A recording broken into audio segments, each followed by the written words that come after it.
Moving Pictures by W. Pett Ridge. I should never have come to you, he said, making a furious dash under his signature. Only that I've been rather annoyed and upset. She was clearly in the wrong, I suppose. Absolutely, he declared with emphasis. It's made me feel that I want to get away for a time from everything and everybody. And yours is the only establishment of its kind. Check's all right, I hope. I hope so too, said the voice, and called out, Pass one. A curtain pulled aside, and the young man, his chin out determinedly, moved. Take the 4 slips, please. You'll have to fill them in.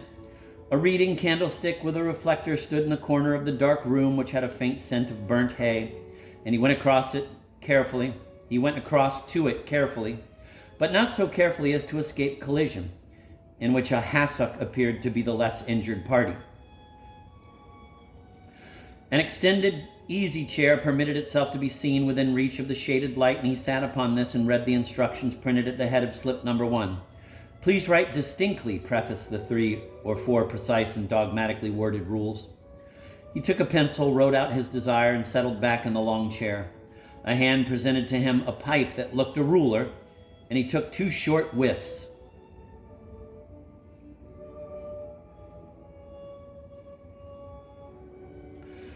His feeling of accumulated annoyance vanished on realizing the instant result. Here he was in the very center of the old-fashioned winter courtyard. Through the archway, he identified the main thoroughfare as Holborn. A cheerful cloud and an agreeable scent of coffee came from the doorway, and through the doorway came also at intervals apprehensive travelers who gave a look of relief on discovering that the stagecoach had not set off without them. Ostlers brought sturdy horses from the stables, horses that seemed anxious to do right but somehow failed at every point to conciliate the man, who on their side did not attempt to hide opinions. The youth advanced across the cobblestones and inquired at what hour the stagecoach was supposed to start. The ostler gave an answer almost identical in terms with the fierce denunciation used to the animals. The coarseness staggered him until he remembered the year and the absence of education in the lives of the class to which the other belonged. He turned to speak to the driver. Not what I call cold, answered the driver, snatching a piece of straw from a truss and starting to chew it. Remember January in 27? Can't say I do. That was a teaser, said the coachman. He gave 4 slaps to each shoulder. Snowed up just afore we got to reading. No chance of escape, not a bit of food after the 3rd day. Fortunately, the guard was a plumpish man. Tom Bates, his name was. The chap who's with us today is thin, I'm sorry to say. Bates's widow took it very well, considering how unreasonable some women are. Of course, the passengers made a collection for her.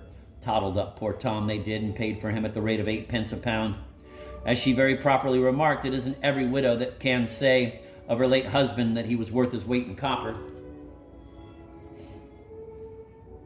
The young man offered his cigar case, and the driver, with a dexterous scoop, took the whole of the contents and dropped them into one of his enormous pockets. It's the outside passengers that suffer most, the driver went on. You recollect that case of a gentleman on the box seat a year ago this very day? Don't say you never eared tell of him. He belonged to a banking firm in Lombard Street, and he started, just as you might from this very spot, cheerful and warm and as pleased with himself as anybody could wish to be.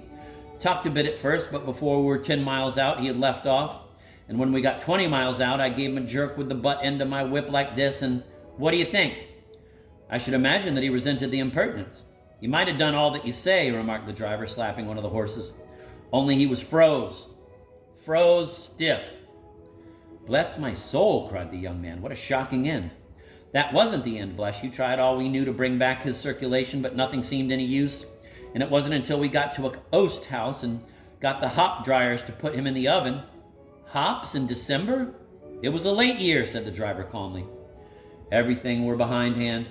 But what I was going to say was this. You've got a box seat. There's a gentleman in there drinking his 2nd cup with something in it, and he's a good-natured chap, and he's willing to change his inside seat for yours. Say the word, and it's done.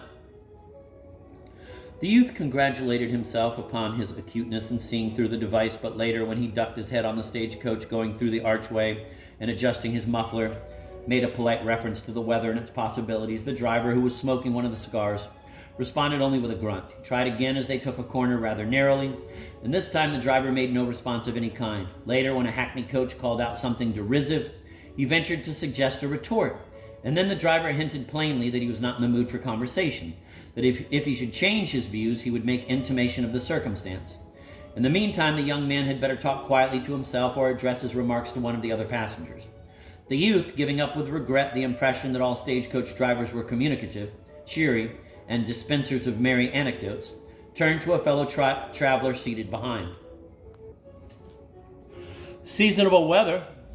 What you say?" "I said," mentioned the young man deferentially, "it was seasonable weather." "When?" asked the passenger behind. "Now, at the present time. I mean that whether you agree with me or not, the weather today is weather that..." "Do you know what you do mean?" "I know what I'm driving at," he asserted, becoming somewhat nettled, "but apparently I don't make sufficient allowance for lack of intelligence on your part." "If it didn't mean taking my hands out of my pockets," said the passenger behind, "I'd knock your head clean off your shoulders. That's what I'd do to you, clean off your shoulders." They pulled up at a roadside inn, and the young man, thoughtful and slightly moody after these rebuffs, brightened as he swung himself down with assistance from the axle and, stamping to and fro, endeavored to restore circulation. Two ladies, one old and one young, stepped from the interior of the coach and looked around distractedly. He went forward and asked whether he could be of any service. "Lunch," he echoed. "Why, of course, I declare I had nearly forgotten lunch. Pray follow me. The others have preceded us, but doubtless..." "We are greatly indebted to you, sir," declared the elder lady. "My niece is unused to any but the most delicate refinements of life, and it is on her account rather than my own that I ventured to appeal to you." "I could wish for no greater honor," he said, bowing, "than to render assistance to Beauty." The girl blushed and looked very properly at the ground. "We had a most objectionable traveling companion, so different from the class my niece and myself mix with. Her grandfather, you will be interested perhaps to hear, was no less a person than..." "Aunt, dear." "Yes, my love." "Food." In the largest room, which seemed too small for its sudden rush of custom, male passengers were feeding themselves noisily and screaming, with mouths full, to the dazed serving maids and to the apoplectic landlady. They gave a casual glance at the two ladies and their escort and made no effort to give space at the one table. The young man appealed. They jerked him off impatiently. One continued an anecdote after the interruption. "If there are any gentlemen present," said the youth in a loud voice, "will they be so good as to note that here are two ladies, desirous of obtaining some refreshment before proceeding on the journey." There was a pause, and the sulky passenger who had traveled in the second seat looked up from his tankard, which he had nearly finished. "Did you say if?" "That was the first word of my remark, sir." "Then here's my answer to you." The lady shrieked and fainted. The youth, wiping from his face the contents of the sulky man's tankard, demanded whether anyone possessed a brace of pistols. Willing hands pressed forward, showing an eagerness to assist that had hitherto been absent. As the serving maids brought burnt feathers to the two lady passengers, he strode out to a snow-covered field at the back, the conductor in attendance, the rest tossing coins on the way to decide who should have the honor of supporting the sulky man. The coachman, restored to cheerfulness, paced to the ground with laborious exactitude. "Are you ready, gentlemen?" Then at the word 3, 1, 2... He filled in the second form with a determination to get as far away as possible from the winter of years ago. The ruler-like pipe was again handed to him. He took this time but a single whiff, for it occurred to him that in his first experiment he had perhaps erred on the side of extravagance. There was no need to give himself a series of shocks. The youth went down Great Portland Street in such good humor with himself that he greatly desired to confer a benefit on somebody, to assist someone less fortunate. He looked about for an old woman selling matches or for a boy shivering in the attempt to dispose of newspapers, and unable to find either, searched for a narrow side street where he might hope to have better success. Here again he received a check, for Devonshire Street and Weymouth Street and New Cavendish Street had disappeared, and in their place he found one broad, straight thoroughfare. He made inquiries and found it was called J and C. This he did not mind, and indeed it seemed an excellent arrangement when, anticipating that the next street would be J and D, he found this to be the case. But he still wanted to play the part of Lord Bountiful and to satisfy his appetite for benevolence, and it pained him, although on broad grounds this should have furnished gratification, that up to the present he had discovered none who varied in apparent prosperity. Not a high level by any means, but so far as he could perceive, an unmistakable level. Little variation existed in costume. "I hope you will excuse me," he began. "What's that? You must pardon me, please, for speaking, but whom do you want? I can scarcely give the name, but if you will permit me to explain, I think I could make it clear to you, sir." "Don't chatter," interrupted the man curtly, "and don't call me sir. You're as good as I am." "I don't know," retorted the youth with spirit. Why you should think it necessary to mention the fact? Because you had apparently forgotten it. Don't go for a moment. I only wish to ask one question. Where are the poor?